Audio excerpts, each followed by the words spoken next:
Bonjour à tous et bienvenue sur Jurassic Hack. Aujourd'hui on s'attaque à la machine Aircut de Hack the Box. Il s'agit d'une machine Linux relativement simple à résoudre. Comme d'habitude, nous allons démarrer notre analyse par un scan de port. Ici nous allons utiliser la commande nmap-sv suivie de l'IP de la machine. Le résultat est plutôt classique, on retrouve deux ports, le port 22 pour le service SSH et le port 80 pour le service HTTP. Nous allons donc démarrer un nouveau navigateur et tenter d'accéder au site web. Dans le cas présent, on retrouve un site plutôt classique, sans fonctionnalité apparente. Nous allons donc retourner sur notre terminal afin de faire une énumération de répertoire à l'aide de GoBuster. Dans le cas présent, nous allons spécifier les options "-u pour l'URL, "-w pour le dictionnaire, et enfin le "-x afin d'ajouter l'extension PHP aux mots présents dans le dictionnaire. Les premiers résultats indiquent la présence d'un répertoire Uploads et également d'une page nommée exposed.php.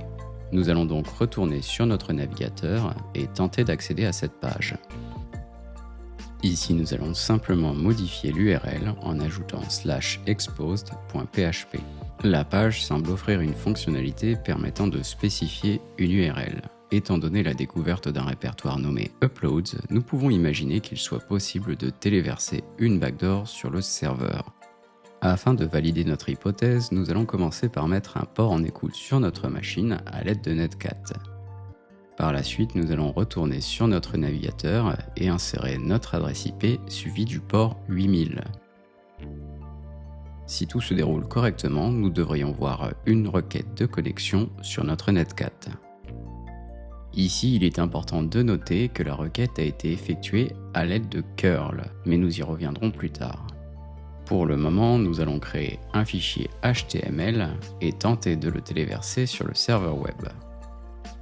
Une fois le fichier créé, nous allons faire usage du module HTTP serveur de Python afin de mettre le fichier à disposition du serveur web. Dans notre navigateur, nous allons simplement modifier l'URL et spécifier notre adresse IP suivie du port 8000 suivi du nom du fichier. Une fois la requête envoyée à notre serveur web, nous pouvons valider que le fichier a bien été demandé du côté du client Python. Maintenant, nous allons pouvoir vérifier si le fichier a bien été uploadé sur le serveur web.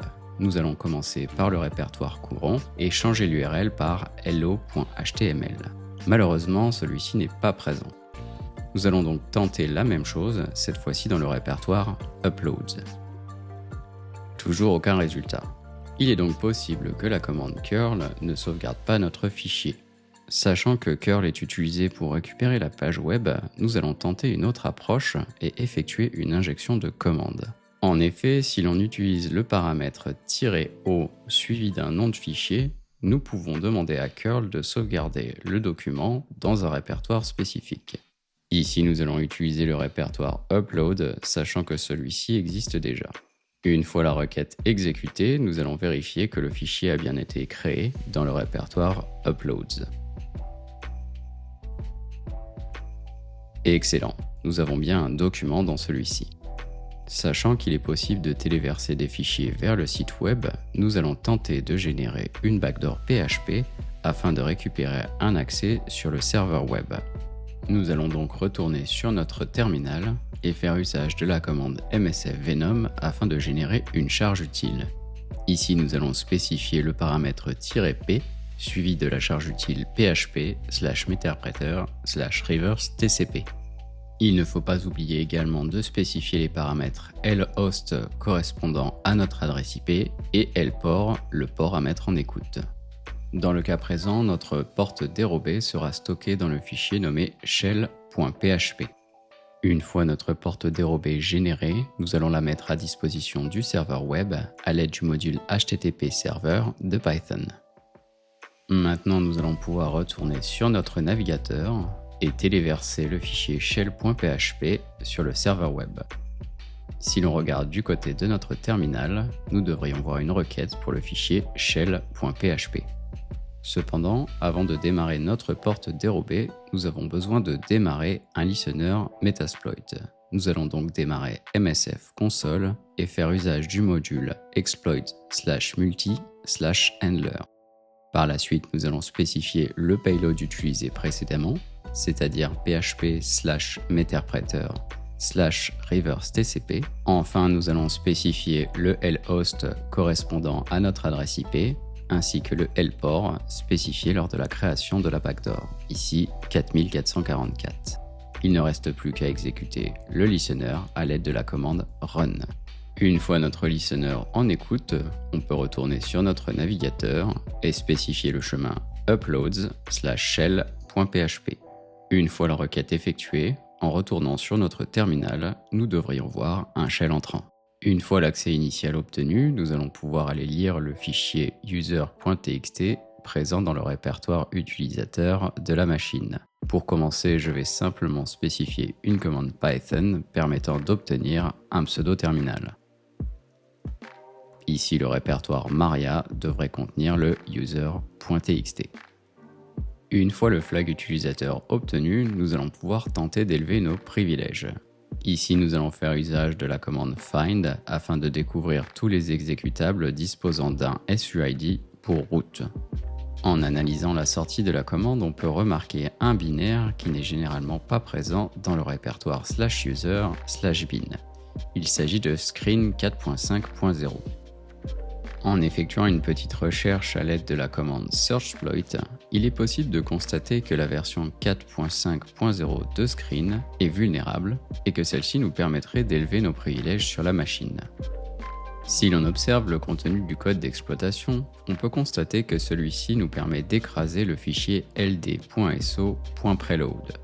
Sans rentrer dans les détails, ce fichier contient les objets partagés à charger avant tous les autres objets. Dans le cas présent, lorsque Screen sera exécuté, le loader va commencer par charger les librairies spécifiées dans ld.preload. Si l'on spécifie une librairie contenant une porte dérobée, nous pourrons obtenir un shell root sur la machine. À l'intérieur de la preuve de concept, il y a deux morceaux de code. Le premier représente la librairie malicieuse qui va venir donner les droits root à l'exécutable /temp/root_shell. Le second représente simplement le code de l'exécutable root shell, ici un simple shell privilégié. À la fin de la preuve de concept, on retrouve également les commandes qu'il faut exécuter afin de donner SUID à notre root shell. Avec toutes ces informations, il ne reste plus qu'à compiler le code sur la machine de la victime. Nous allons donc aller dans le répertoire /temp, puis nous allons coller le premier morceau de code. Avant de compiler celui-ci, nous allons rapidement vérifier que le code est complet. Ici, tout semble correct. Nous allons donc pouvoir coller la commande de compilation présente dans la preuve de concept.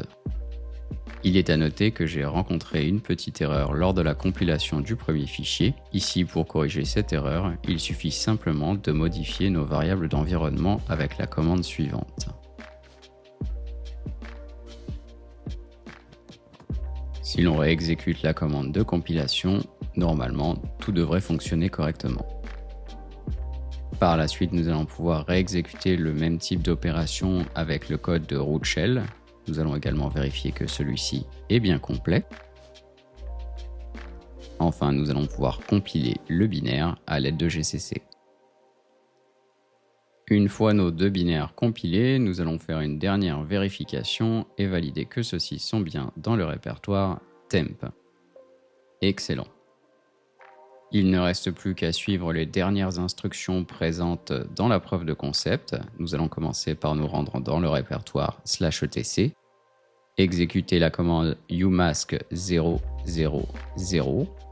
puis la commande screen qui va nous permettre d'écraser le fichier ld.so.preload. Enfin, nous allons exécuter la commande screen-ls qui va donner les privilèges SUID root à root shell.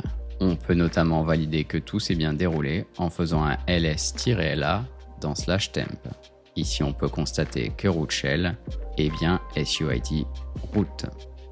En exécutant la commande /temp/root shell, on devrait obtenir un shell en tant que root sur la machine. Il ne reste plus qu'à récupérer le flag root présent dans /root/root.txt. C'est tout pour aujourd'hui, merci à tous de m'avoir écouté, et si cette vidéo vous a plu, n'hésitez pas à laisser un commentaire et à vous abonner à la chaîne.